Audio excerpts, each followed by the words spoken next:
Saang lugar nga bang magaganap yung huling labanan o yung Battle of Armageddon? Ano nga bang sinasabi ng Biblia patungkol dito? Yung Battle of Armageddon, isa po ito sa pinaka-pinag-aaralan o yung isa sa pinaka-misteryosong propesiya sa Biblia. Yung propesiya na ito, matatagpuan po ito doon po sa Book of Revelation. Mababasa po natin ito sa Revelation chapter 16 verse 16. So basahin po natin. At ang mga hari ay tinipon ng mga espiritu sa lugar na tinatawag sa wikang Hebreo na Armageddon. So nakita po natin dito, sinabi na titipunin daw yung mga hari sa mundo doon po sa isang lugar na tinatawag na Armageddon. Kaya mga kapatid, yung Armageddon, ito po ay lugar. So hindi po ito pangyayari. Ngayon mga kapatid, yung Armageddon, ito po ay nagmula sa salitang Hebrew na Har Megiddo. Na ang ibig sabihin po nito ay bundok ng Megiddo. Ang lugar po na ito ay matatagpuan doon po sa bansang Israel. Particular po doon sa paligid ng Mount Megiddo. Sa totoo lang po mga kapatid, hindi po ito isang mataas na bundok, kundi isa po itong mga burol. At ito po ay nabuo sa pamamagitan ng patong-patong na sinaunang lungsod. Katabi po nito yung malawak na kapatagan na kilala bilang Jezreel Valley. Isa pong lugar na napakahalaga sa kasaysayan dahil dito po naganap yung napakaraming mga digmaan. So naganap po yung maraming digmaan dito dahil sa strategic location nito. Isang daanan ng mga hukbo mula pa po sa Africa papuntang Asia. So ito po ay tinatawag na Battlefield of Nations. Kaya hindi na po nakakapagtaka na pagdating ng panahon, ito rin po ay gagamitin sa huling labanan. Na yun nga po yung Battle of Armageddon. So sa kasaysayan po ng Biblia, marami rin pong mahalagang nangyaring labanan doon po sa Megiddo. Halimbawa na lang po, doon po nagtagumpay si Deborah at Barak laban po sa hukbo ni Sisera. Mababasa po natin yan sa Judges chapter 5. At dito rin po namatay si Haring Josiah sa isang labanan. Mababasa po natin ito sa 2 Kings chapter 23. So dahil po dito yung Megiddo ay naging simbolo ng parehong tagumpay at trahedya. Ngayon mga kapatid, sa paglipas ng panahon, yung pangalan po nito ay naging representasyon ng isang napakalaking digmaan na merong pandaigdigang epekto.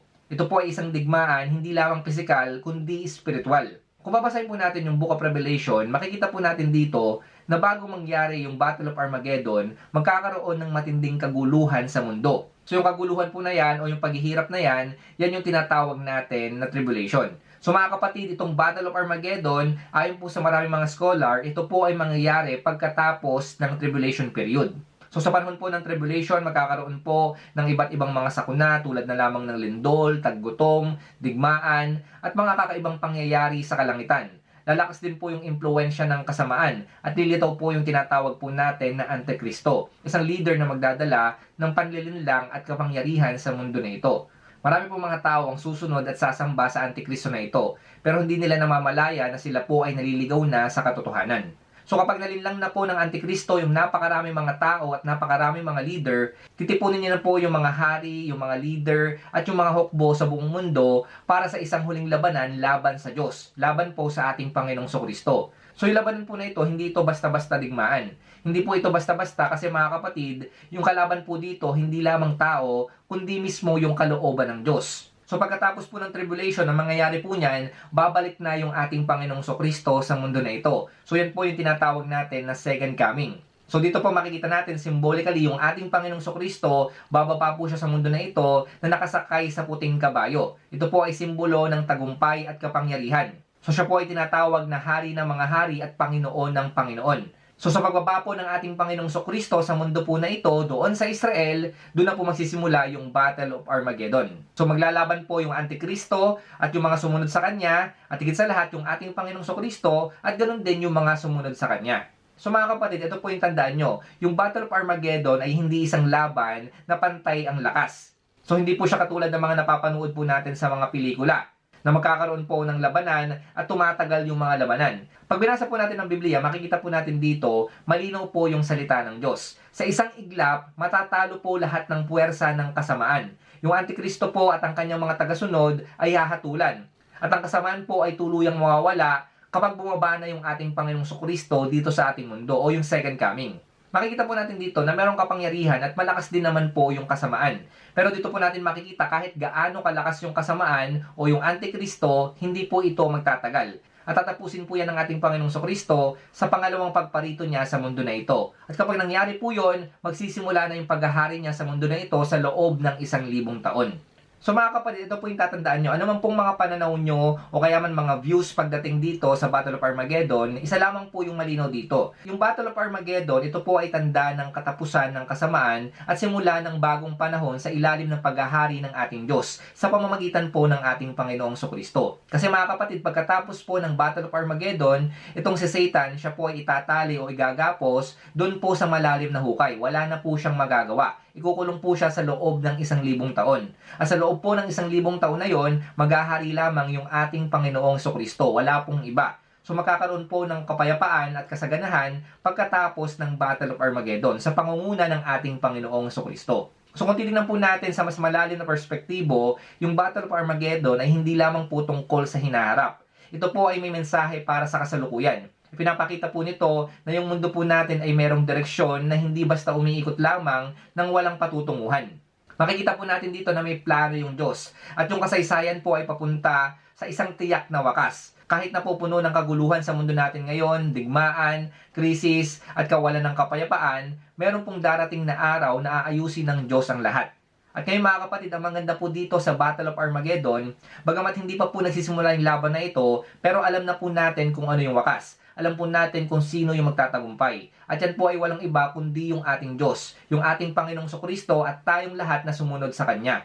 So hindi na po natin kailangan hintayin pa na magsimula yung Battle of Armageddon at matapos para malaman natin kung sino yung mananalo. Ngayon pa lang mga kapatid, ayon sa propesiya, malinaw, tayo po ang tagumpay. So malinaw mga kapatid na itong Battle of Armageddon, ito po ay mangyayari sa isang lugar. At ito po ay literal na mangyayari doon sa Israel. So meron din pong mensahe na pinapakita sa atin yung ating Diyos dito.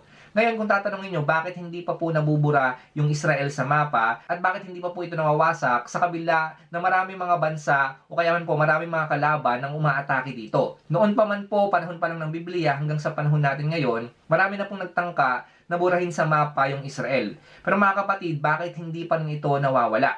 Ang sagot po dyan kasi marami pa pong mga propesiya na magaganap doon sa bansang Israel. Hindi po perpekto yung bansa na ito. Marami rin po silang mga pagkukulang kahit noon pa man.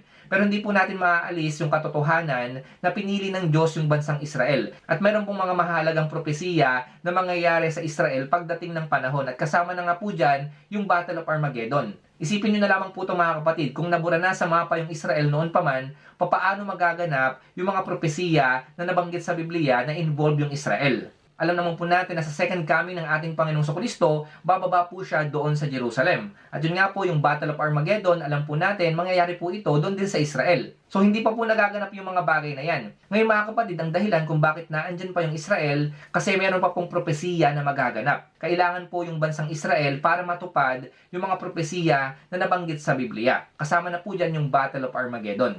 So yung Battle of Armageddon, ito po ay nagsisilbing babala.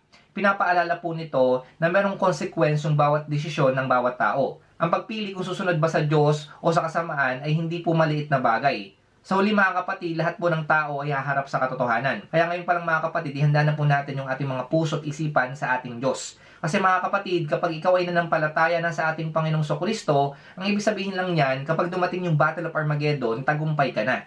Tandaan niyo po mga kapatid, kapag kayo ay nakikristo at kayo ay nasa panig ng Diyos, ano man mga pinagdadaanan nyo ngayon, dumadaan man kayo sa krisis, paghihirap, kaguluhan, problema, at kung ano-ano man po mga hindi magaganda sa mundo na ito, tandaan niyo po ito, kapag kayo ay nasa panig ng Diyos, kayo rin po ay nasa panig ng tagumpay.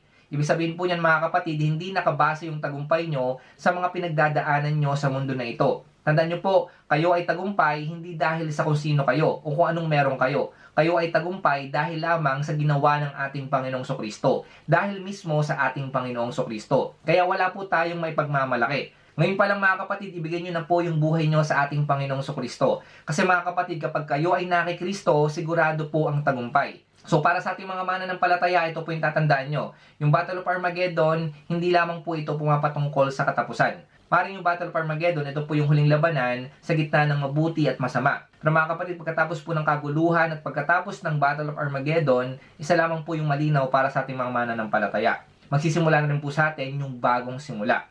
Kasi mga kapatid, matapos po yung labanan, kaguluhan, at higit sa lahat yung Battle of Armageddon, alam naman po natin na mangyayari po yung millennial reign of Jesus Christ. Malinaw po yan. At hindi lang po yun matatapos doon. Pagkatapos po noon, papasok na po tayo sa tinatawag na bagong langit at bagong lupa. na kung saan wala ng sakit, wala ng luha, at higit sa lahat wala na pong kamatayan. Ibig sabihin mga kapatid, yung Armageddon, hindi po ito yung dulo ng kwento. Ito po ay pintuan patungo sa mas magandang hinaharap na inihanda sa atin ng Diyos para sa ating lahat. So mga kapatid, huwag niyo pong katakutan yung Battle of Armageddon.